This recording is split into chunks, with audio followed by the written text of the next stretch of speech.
Assalamualaikum warahmatullahi wabarakatuh. Selamat pagi Bapak dan Ibu dari perwakilan Kabupaten dan Kota Sili Jawa Barat. Izinkan saya Krisnayanti dengan NIM 28634 dari Pendidikan Masyarakat UPI Angkatan 2020. Alhamdulillah berkesempatan hadir untuk mengisi acara, mungkin sekilas berbicara di hadapan Bapak Ibu untuk membahas tentang konsep stunting dan 1000 HPK. Nah, di sini kita akan mempelajari tentang konsep stunting, di mana konsep stunting ini nanti kita mempelajari tentang pengertian, kemudian tentang ciri-ciri stunting, dampak stunting, dan mungkin nanti kita bahas tentang cara pencegahannya. Nah, di yang kedua, kita nanti akan membahas konsep 1000 hari pertama kehidupan atau 1000 HPK. Nah, di sini pengertian stunting menurut Perpres nomor 72 tahun 2021 tentang PPS. Di sini stunting merupakan gangguan pertumbuhan dan perkembangan anak akibat kekurangan gizi kronis dan infeksi berulang yang ditandai dengan panjang atau tingginya badan anak berada di bawah standar yang telah ditetapkan. Nah, jadi Bapak Ibu, stunting itu merupakan masalah gizi kronis yang diakibatkan oleh kekurangan asupan gizi. Mungkin dalam jangka waktu panjang nanti akan berakibat terhadap masalah pertumbuhan dan perkembangan anak. Nah, di sini panjang atau tingginya badan anak juga dipengaruhi karena masalah stunting. Tapi kan kita di masyarakat sering menyebutnya gitu ya, bahwa si anak kalau misalkan pendek itu merupakan faktor genetikanya, katanya kan sering begitu ya Bapak Ibu. Nah, akan tetapi faktanya stunting ini merupakan faktor dari lingkungan dan juga masalah pada kesehatan. Nah, adapun mungkin ciri-ciri stunting kita bisa dapat membedakan ya, ciri stunting pada anak yang normal dan ciri stunting pada anak yang mengalami stunting. Di antaranya itu wajah yang tampak lebih muda daripada seusianya. Maksudnya mungkin kita sering melihat ya anak-anak yang misalkan umur 4 tahun bahkan 5 tahun sering disangka anak umur 2 tahun ya Bapak Ibu, karena si mukanya itu baby face katanya. Jadi mungkin lebih terlihat muda dibandingkan anak-anak seusianya. Kemudian yang kedua, faktor stunting yaitu pertumbuhan gigi yang melambat. Artinya ketika anak itu berusia 3 tahun, anak tersebut belum terlihat munculnya gigi-gigi di dalam mulutnya gitu ya. Jadi mungkin anak usia yang normal 3 tahun itu sudah muncul 1, 2, 3 biji gigi, sedangkan anak-anak yang mengalami gejala stunting itu belum muncul gitu ya giginya, pertumbuhan giginya. Kemudian yang ketiga itu adalah kurangnya fokus dan memori belajar yang melambat. Artinya ketika anak tersebut sudah mencapai 2 tahun, anak tersebut kadang kurang fokus gitu ya, kurang konsentrasi. Misalkan ketika di rumah kita ya, sebagai orang tua, mungkin Bapak Ibu merasakan sendiri sebagai orang tua, misalkan ada anak yang kurang konsentrasi, kemudian cara belajarnya yang lambat, atau mungkin anak-anak yang komunikasinya itu melambat gitu ya. Orang-orang kan anak normal udah pada bisa mama, papa gitu. Nah, anak yang memiliki gejala stunting ini kemungkinan lambat untuk berbicara. Kemudian yang keempat itu kadang anak stunting itu pada nanti usianya sudah mulai mencapai 8 sampai 10 tahun, anak stunting ini dalam sikap maupun perilakunya itu mudah pendiam, sering murung kayak gitu ya, atau sekarang lebih dikenal sebagai introvert. Nah, yang terakhir itu ciri stunting itu berat badan anak yang ringan dibandingkan dengan teman-teman yang lainnya. Jadi misalkan dari berat badan, tinggi badan, lingkar kepala mungkin berbeda dengan anak seusianya. Kemudian, nah di sini ada penyebab stunting. Nah, di sini penyebab stunting itu yang pertama kurang asupan gizi selama hamil. Nah, pada kehamilan seorang ibu itu harus diperhatikan mulai dari asupan gizi, makanan, kemudian minuman, vitamin ataupun nutrisi lainnya. Yang kedua itu penyebabnya itu kebutuhan gizi anak kurang tercukupi gitu. Misalkan dari kehamilan si ibu tersebut kurang memakan sayur-sayuran, atau nanti ketika lahir si anak tersebut tidak diberikan makanan yang bergizi gitu ya. Nah, yang ketiga ada kurangnya pengetahuan ibu mengenai gizi. Nah, jadi di sini terkadang ibu hamil kurang memiliki pemahaman tentang bagaimana yang bergizi terhadap calon bayi kita maupun nanti anak kita ketika lahir. Kemudian ada yang keempat, kurangnya pengetahuan dan keterampilan ibu dalam pola asuh anak. Mungkin di sini dalam pemberian makanan ya, pola makan, kemudian pola tidur, perilaku ibu pemberian makan kepada sang anak tuh kurang baik gitu ya, sehingga menyebabkan stunting.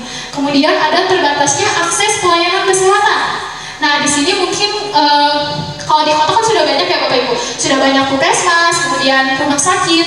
Nah mungkin di sini terbatasnya akses pelayanan kesehatan itu masih kurang kayak di pedesaan, masih yang hamil itu masih ke bidan desa ataupun ke kalau yang belum teredukasi itu banyak ibu hamil yang berkonsultasi ke paraji atau dukun beranak. Nah kemudian yang selanjutnya adalah kurang akses air bersih dan sanitasi. Nah ini pun air bersih dan sanitasi ini merupakan faktor penting ya dalam penyebab anak tersebut stunting, karena mungkin air bersih yang kita pakai sehari-hari itu bisa maksudnya jika air itu kotor misalkan mengendap, nah itu kan akan memunculkan bakteri, kemudian jamur, kemudian virus dan lain-lain. Nah yang terakhir adalah masih kurangnya akses makanan bergizi. Mungkin di sini jika di pedesaan yang jauh ke pasar ataupun mungkin tidak ada Indomaret yang menyediakan makanan yang bergizi gitu ya. Nah itu merupakan salah satu penyebab stunting. Kemudian apa sih dampaknya? Nah ini dampak stunting ini terbagi menjadi dua Bapak Ibu. Nah di sini dampak stunting terbagi menjadi dampak jangka pendek dan dampak jangka panjang. Di sini dampak jangka pendek ini, yang pertama itu terganggunya perkembangan otak anak ya berarti. Nah di sini terganggunya perkembangan otak anak, kemudian kecerdasannya berkurang atau kecerdasannya tidak sesuai dengan anak normal gitu ya. Nah yang ketiga itu gangguan pertumbuhan fisik. Nah di sini kita bisa lihat fisik anak yang stunting itu kan kondisi tubuhnya itu pendek dibandingkan dengan teman-teman seusianya. Yang keempat yaitu gangguan metabolisme dalam tubuh. Mungkin gangguan metabolisme dalam tubuh seperti mudahnya terserang penyakit, misalkan kalau hujan terkena flu, batuk, diare dan lain-lain. Nah yang kedua itu ada dampak jangka panjang. Nah ini dampak jangka panjang ini sangat bahaya ya Bapak Ibu, sangat bahaya. Mungkin nanti anak yang stunting itu dapat menurunnya kemampuan kognitif dan prestasi belajar, karena stunting itu tidak dapat diobati dan hanya dapat dicegah. Nanti mungkin dampaknya jika stunting itu tidak dicegah, itu udah terlanjur. Nah di sini menurunnya kemampuan kognitif dan prestasi belajar.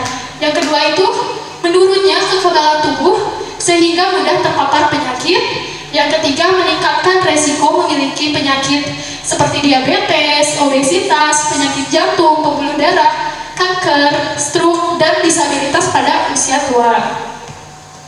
Nah, bagaimana sih? Tadi kan ngomong tentang pencegahan, cara-cara untuk mencegah stunting. Nah, berikut adalah pencegahan stunting.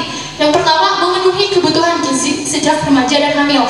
Nah, mungkin ketika hamil, kita harus mengantisipasi atau mencegahnya dengan memenuhi kebutuhan gizi dari mulai pola makanan, pola minuman, kemudian asupan-asupan gizi yang lainnya gitu harus terpenuhi sejak hamil maupun remaja.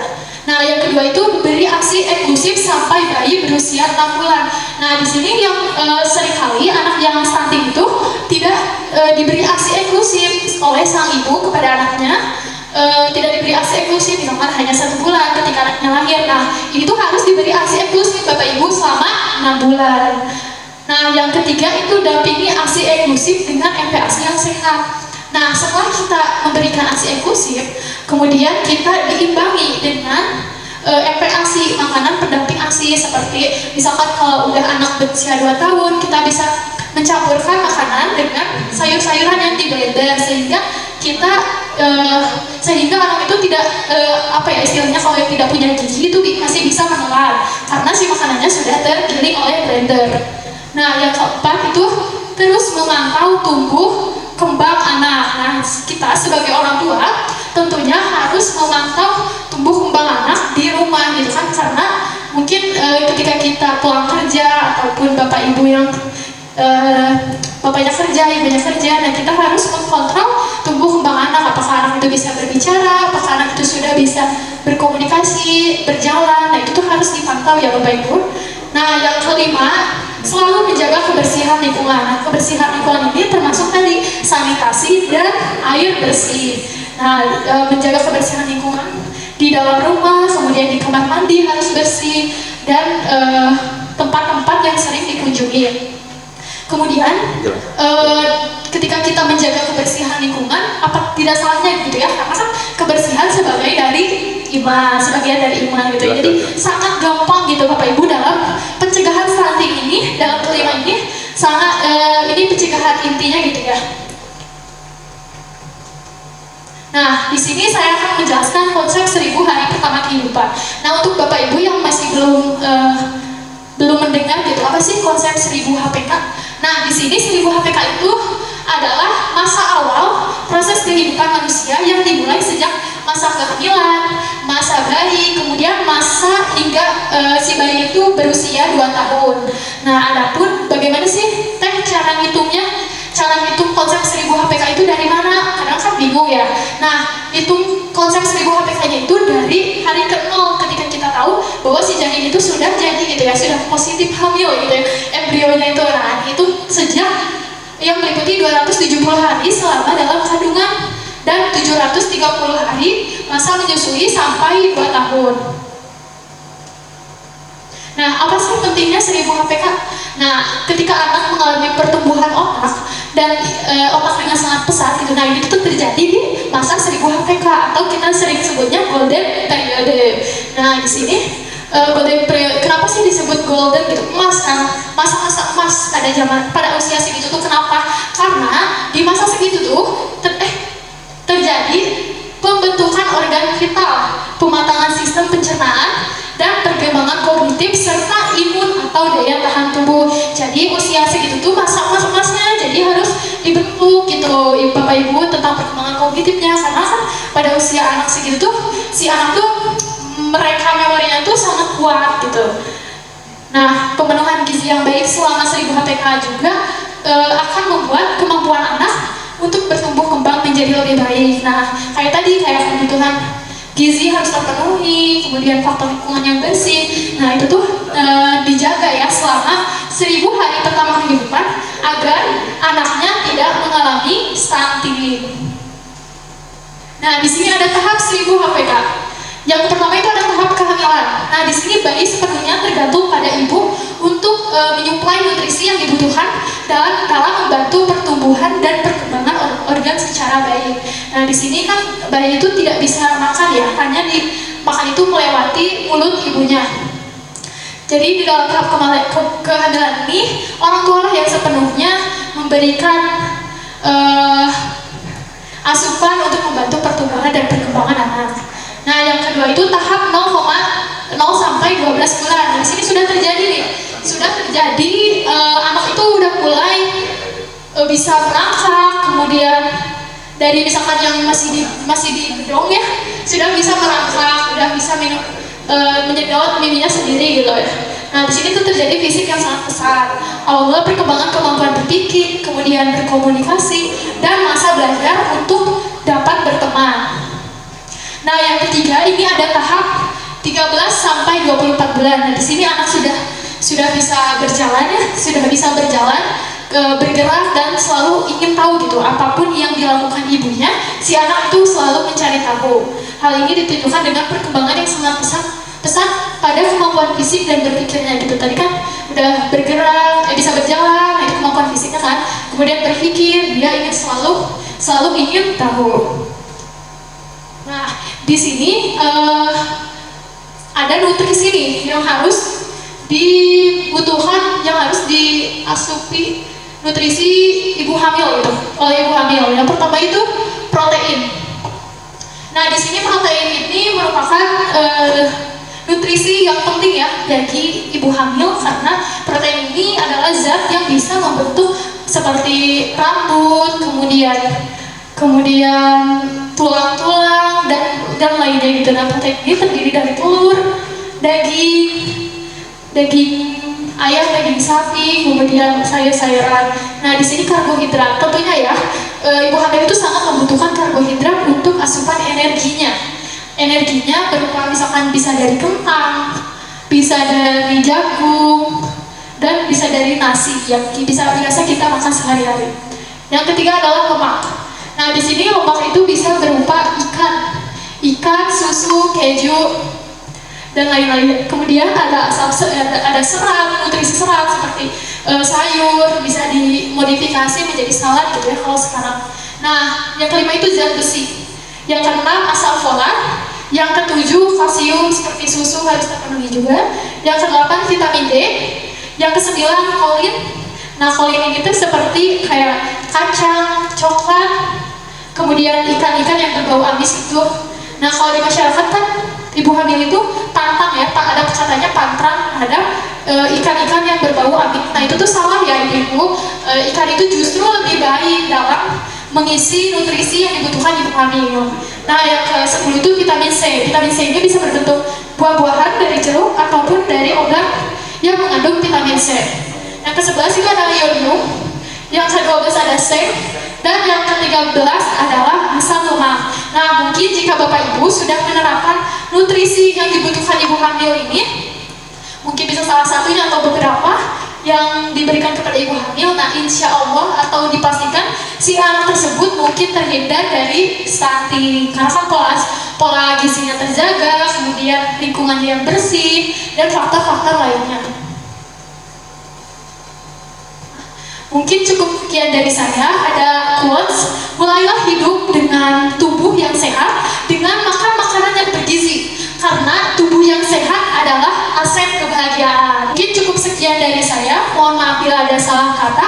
Ikan cepat, ikan gabus, lebih cepat, lebih bagus. Cukup sekian dari saya.